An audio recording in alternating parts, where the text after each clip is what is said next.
Welcome back to Face the Nation. Last week, President Trump's former personal attorney, Michael Cohen, was sentenced to 3 years in prison. Joining us now is his former attorney, Lanny Davis, who now, because of the sentencing, is no longer serving as attorney, but as a friend, as a spokesperson and counselor. Yes. The president tweeted this morning about your former client. Remember, Michael Cohen only became a rat after the FBI did something that was absolutely unthinkable and unheard of, and they broke into an attorney's office. What is your response to that? This is the top law enforcement officer in our system of government calling somebody who decides to tell the government the truth a rat. That's the language of a mobster, not of the president.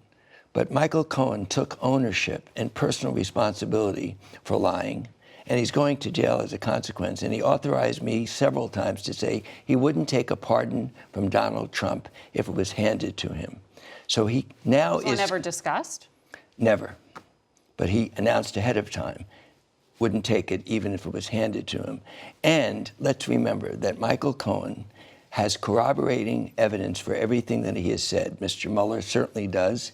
On the issue of the purpose of the money paid to Stormy Daniels, the same man who called Michael Cohen a rat denied on Air Force One to the American people that he knew anything about Stormy Daniels. And Mr. Giuliani, who this morning was on television accusing Michael Cohen of lying, the very next day waived attorney-client privilege and said, no, his client did pay Stormy Daniels. So Michael Cohen is now taking ownership in his statement to the court of his personal responsibility for his behavior when he worked for Donald Trump. Now that he saw Donald Trump as president, he underwent a genuine transformation because he feared for his country and his family when Donald Trump was president. And just quickly to clarify, the president says the FBI broke into his office. I believe Michael Cohen said that it was a okay transaction with the FBI, something he consented to. He not only consented to, he thanked them for their courtesy as they left. And you have a president denouncing the FBI, lying about a warrant, an illegal search, and he's the top law enforcement officer of the country. And who does he praise? He praises people who have lied and refused to cooperate, the opposite of what a president should do. You said that Michael Cohen has evidence to back up his allegations here. Yes.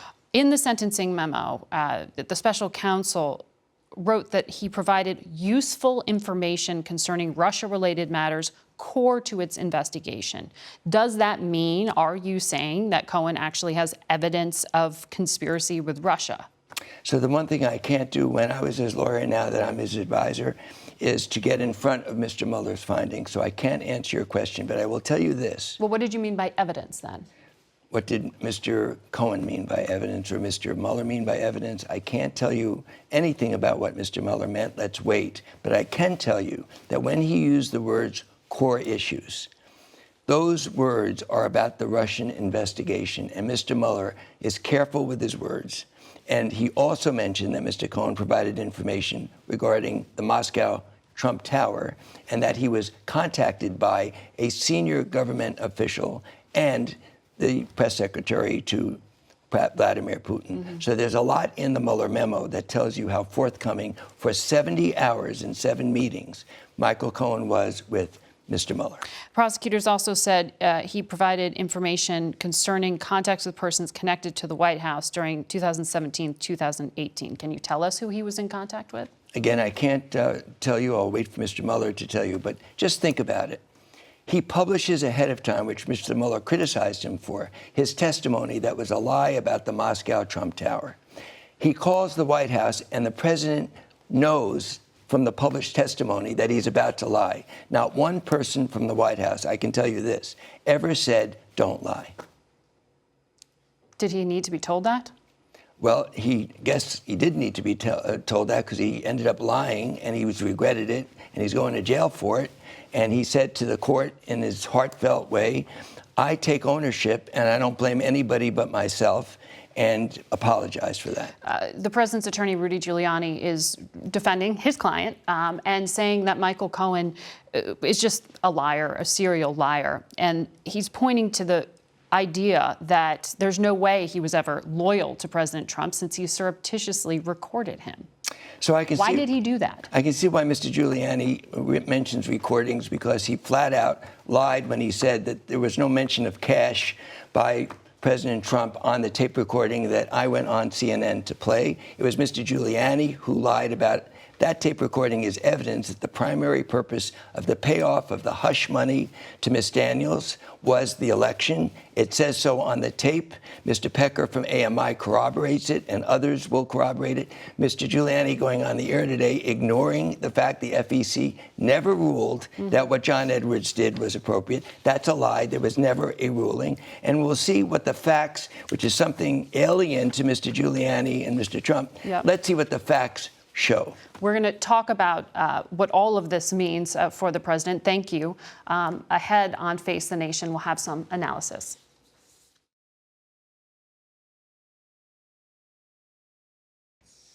Today's Washington Post makes the observation about President Trump that nearly every organization that he's led in the past decade is under investigation.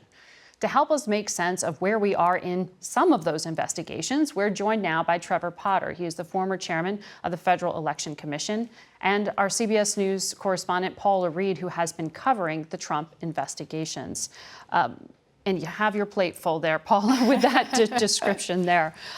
First off, I want to let you respond. Was there anything there in the defense of Michael Cohen from Lanny Davis that stood out to you? Well, you really hit it. You said, well, did he need to be told not to lie? And that's the common theme that we see emerging throughout all of these investigations of the president, his attorneys, and their associates having trouble with the truth, being caught lying, having to plead guilty to lying. That has been a consistent theme. And I think you asked the perfect question was, did the White House need to tell him not to lie? He could have done that of his own volition. And that is something that has come up with Michael Flynn, the former national security advisor to the president, some defending him, saying, well, it wasn't disclosed to him that he shouldn't lie when he was speaking to FBI agents. Is that entrapment, as is being suggested? Absolutely not. I mean, the special counsel came out hitting pretty hard this week against these claims by Flynn and his lawyers that he was somehow caught off guard by his FBI interview. And they released a memo and they said, look, you got a call from the deputy director of the FBI. You set up a voluntary interview at the location of your choice. You have 3 decades of public service. You've worked with the FBI. You know not to lie. We didn't do this to you. You did it to yourself. Trevor, in an op-ed this week, you say that the president could become the target of a very serious campaign finance investigation, a criminal one. A lot of the defenders of the president say this is small ball. This isn't something that actually gets, while it gets to the doorstep of the president, it doesn't actually become something that could really become a legal issue for him. Why do you disagree? Well, it's been an extraordinary week. You had the president's lawyer, Mr. Giuliani, say it's not a big deal, no one was killed. That is not the standard for the president of the United States in terms of complying with the law or all of these people around him. You know, if it were, we wouldn't have bank fraud prosecutions, money laundering, all sorts of other issues. What we have is a law that's central to our election system, to our democracy, that requires full disclosure of campaign spending and prohibits corporate money from being given to a candidate. And that's where the AMI disclosure matters. Correct. The owners of the National Enquirer, who agreed, apparently in a meeting with candidate Trump, to use their corporate money to buy the story and prevent the American public from knowing about it right in the middle of the run-up to the general election. But the president's attorney, Rudy Giuliani, says none of this really is illegal because it wasn't direct campaign finance money. These were private payments. Well, they weren't private payments. It turns out they were by a corporation or by Mr. Cohen in amounts in excess of what he could give. But I think the bigger picture here is the attempt to hide all this from the public. I mean, the Supreme Court has said that central to our campaign finance system is full disclosure of money being spent. Instead, what we've seen is this pattern of trying to deceive the public and hide the sources of money, and as I've said, in some cases, what apparently are illegal sources of money. Paula, when it comes to the special counsel's investigation, because we're putting the other ones aside, How close are we to the conclusion of this? Rudy Giuliani and others, they've consistently said for months that it's wrapping up. I think just a couple moments ago, he said, oh, it's just down to parking tickets. Well, that's just not true. And we know that's not true for a few reasons. First of all, we still have the outstanding issues surrounding the prosecution of Paul Manafort. He won't even be sentenced until February in one case and then March in another. We also know that the grand jury continues to hear from witnesses. We know they've called witnesses regarding Roger Stone. We know they're in talks with Jerome Corsi about a possible plea deal that appears to fall through. I mean, to resolve all of these things, this is going to take months. So anyone that suggests that this is all wrapping up, that is just not true. So you're projecting out till the spring? Likely, yes, at least till March. I mean, that's when Manafort will be sentenced. And the special counsel continues to exist until each one of its discrete cases is completely resolved. Trevor, in your op-ed, I mean, you take a kind of bleak view about what all of this means for the state of the country. You say there's really just deterioration in respect for the rule of law.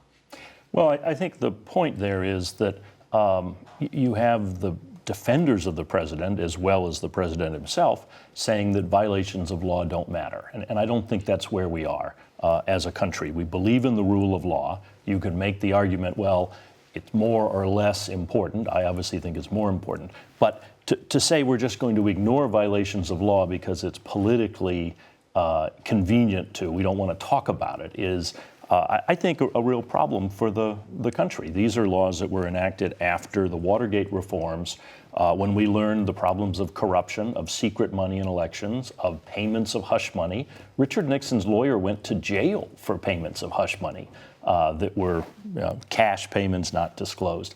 And I think the point that Paula makes is an important one, which is there are a lot of investigations all of a sudden. You open every door and there is potentially illegal activity behind it. The inaugural committee we now know about. Last week, the plea by the Russian woman who was working with the NRA and organizing trips to Moscow and organizing Russians to meet American politicians. All of this connected to different aspects of the Trump campaign, with a number of U.S. attorneys' offices looking at it. So it's not just the special counsel at this stage, and they all involve people who are close to the president, including family members. Trevor, thank you. Paula, always good to have you on. We'll be right back with our political panel, so stay with us.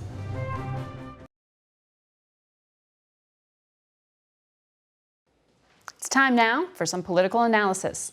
Ben Domenech is the founder and publisher of The Federalist. Kelsey Snell covers Congress for NPR. Ed Wong is a diplomatic and international correspondent for The New York Times. And Margaret Talev is senior White House correspondent at Bloomberg News. Kelsey, are you canceling your Christmas plans? I am not canceling them just yet. I would say that depending upon who you talk to, the guess is about 50-50 or maybe a little bit less than 50-50 that a shutdown will happen. There really is still the possibility that they could pass something short term, not a big spending bill that gets them through the end of the year on that remaining 25% of the government, but something short, maybe until the middle of January or the beginning of February, just to give them some breathing room and to keep negotiating. That seems the likeliest scenario right now because it's the easiest thing to write and the easiest thing to pass. But that opens a new can of worms because you have a different complexion in Congress starting in January. Yeah, you absolutely do. And I think it's also a big challenge, particularly for Democrats in the House who don't want to get into this fight right at the very beginning of taking power, because they're going to have to be facing off against the president and potentially making compromises that many of these people were elected saying that they would never compromise on. So it would be more difficult for some Democrats in particular to move this conversation to January. And the president realizes that, right, which is exactly why we saw what happened this week. I mean,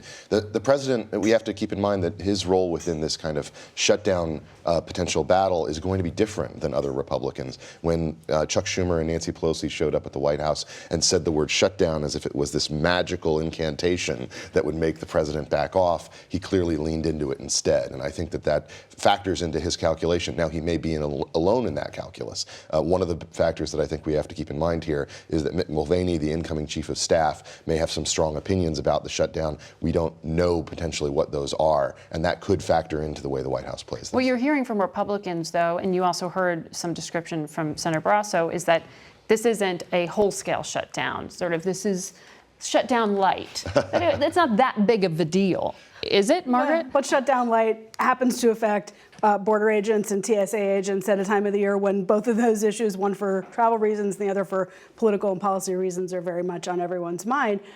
There are kind of two factors that I see at play here, and one is that the president himself has been fascinated with the idea of how to use a shutdown to get a message across for months, maybe for more than a year, let's say, basically since the beginning of the administration. So inside the White House, as well as on the Hill, a lot of Republicans are like, don't do it, it's a bad idea. And he is so attracted to the idea. On the other hand, he wants to be having the fight with Democrats, not with his own party. It's easier to have the fight with Democrats when Democrats are in charge. So I think if there's a patch of 4 weeks or something like that, that's the fight that he gets to have, and maybe that's the way this will shake out. Stephen Miller, one of the president's closest advisors, said he's ready to go to shutdown. You think this is theater? He's ready. Although he's still scheduled to leave for Mar-a-Lago at the end of the week on Friday, but he's ready. But there are many people inside the White House, as well as on the Hill, Mitch McConnell, all the Senate Republicans, who are like, maybe.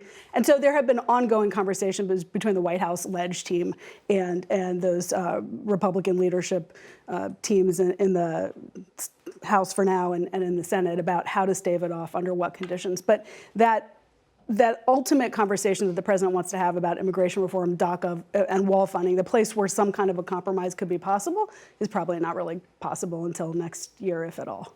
Ed, I want to ask you, we saw a rare, very open crack between the entirety, really, of the Republican Party and Democrats on Capitol Hill, breaking from the president's defense of Mohammed bin Salman, the Crown Prince of Saudi Arabia, and having this symbolic resolution, but still a statement saying they believe the CIA, even if the president doesn't, in terms of culpability for the killing of this journalist Jamal Khashoggi. Is this just symbolic? Does this indicate some sort of shift at all with the party? I think it shows that both Republicans and Democrats want to sort of take back the narrative of American values and sort of the values that we place behind human rights and other issues like this, and push back strongly against sort of the more transactional nature of President Trump's policies. And so I think that going into the new year in 2019, we'll see more of that. Both houses will take up the Yemen war resolution again, and also rebuke against MBS. And I think we'll see more debate on that. And I think that there's strong momentum in both sides to sort of push forward with that. Are we misreading it to say, though, that it's a break from the president, or is Congress essentially handing the White House a diplomatic tool by saying, oh, look, here's some leverage in your relationship to potentially force some change in Saudi Arabia?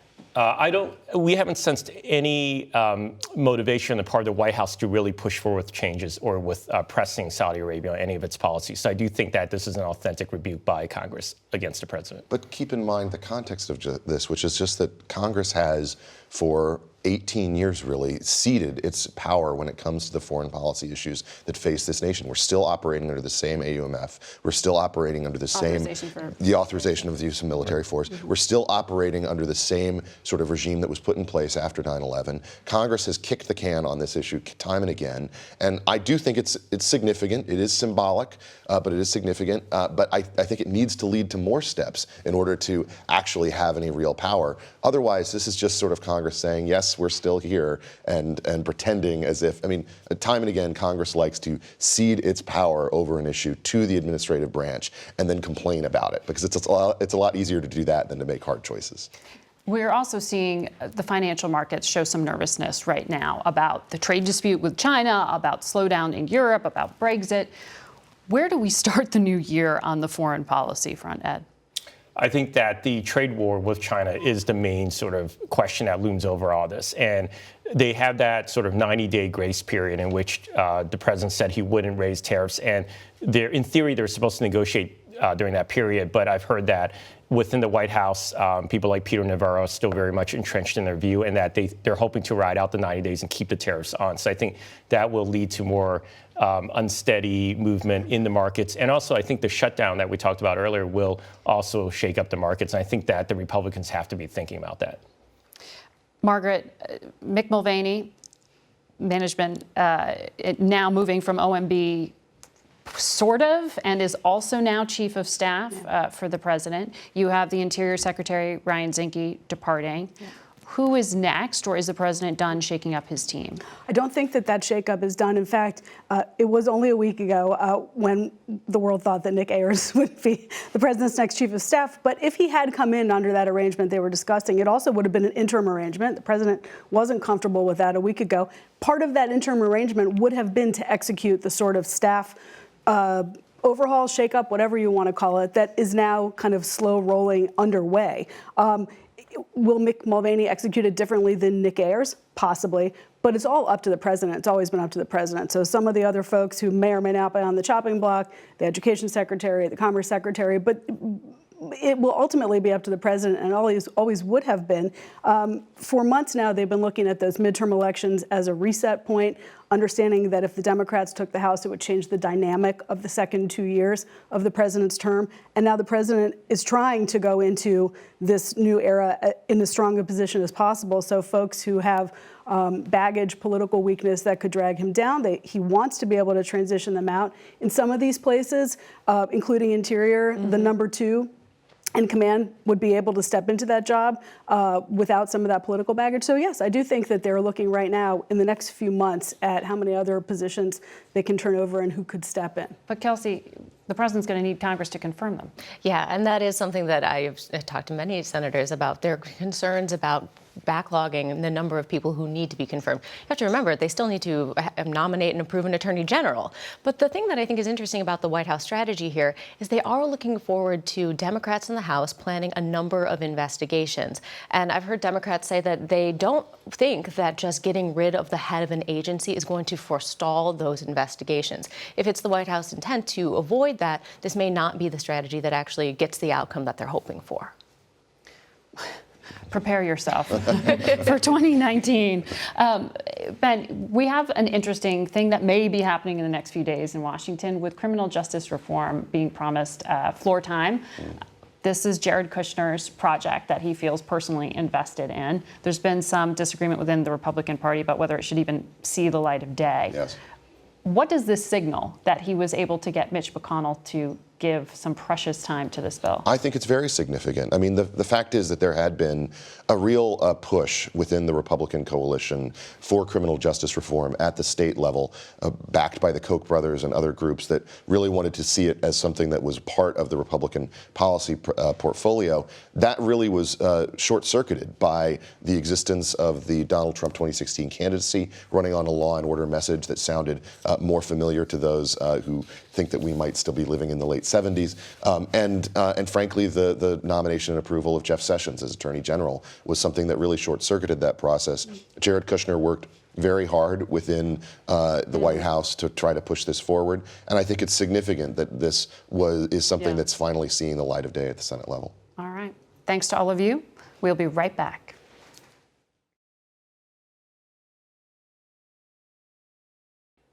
That's it for us today. Thank you for watching. Until next week, for Face the Nation, I'm Margaret Brennan.